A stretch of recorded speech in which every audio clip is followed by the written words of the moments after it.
Hinabol ako ng taong bayan. Talagang muntikan ako mamatay noon. Bunso sa 3 magkakapatid si Enrico at namulat ang kanyang murang isipan sa isang bagay na sumugat sa kanyang pagkatao. Nung elementary kami, honor student sila. Ako, wala akong nakukuha honor. Nung high school sila, ay yung 2 kong kapatid ay Mr. Campus, talagang pinagtitilian ng mga babae. Pero ako, nung naging high school ako, talagang walang tumitili sa akin. Sinabihan ako ng magulang ko, unang nanay ko, na mapangit ako, na wala akong silbi. Tinatawag niya nga akong black sheep sa pamilya namin. Sobrang uhaw na uhaw ako sa pagmamahal sa magulang ko. Naging pasanin ni Enrico ang damdaming iyon hanggang sa pagtanda niya. Kaya naman hinanap ni Enrico ang atensyon at pagmamahal sa labas ng kanilang bahay. Nung high school ako, tinuruan ako ng kaklase ko na magbisyo.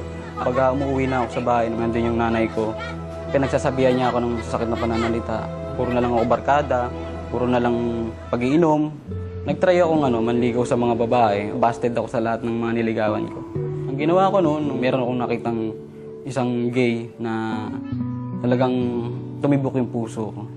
And then yung mga bagay na hinahanap ko sa babae, sa kanya ko nakita. At naging magkasintahan ang dalawa. Sa kabila ng atensyong nakukuha niya sa kasintahan, may kakulangan pa rin nadarama si Enrico at lumala pa ang naging bisyo nito. Totoo akong magnakaw ng side mirror dun sa isang best friend ko. Bagay na muntik ng ikapahamak ng kanyang buhay.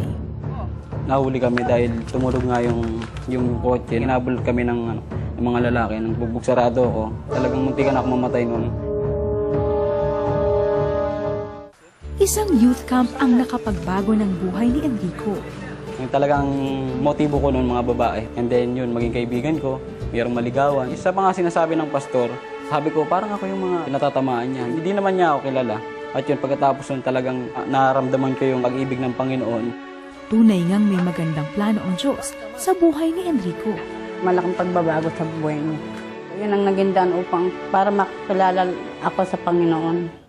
Ngayon ay tapat nang naglilingkod si Enrico sa kanilang simbahan.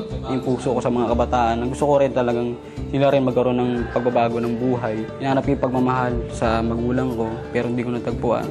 Hinahanap ko sa mga kaibigan ko, pero parang kulang pa rin. Si Jesus lamang pala yung magbibigay sa akin ng tunay na pag-ibig, tunay na pagmamahal. Alam niyo po, words are very powerful. Especially when the words are coming from someone you love, someone you respect, lalo na kung nanay mo, tatay mo. Whatever words you speak to your children, to your son, to your daughter, they will enter deep within, and those words will either bring them life or death. Kaya, let's be careful, the words we speak to our children, because we can inspire them, we can encourage them, we can empower them, or we can lead them in a road of defeat. Nakalagay po sa Proverbs 18:21, the tongue has the power of life and death, and those who love it will eat its fruit.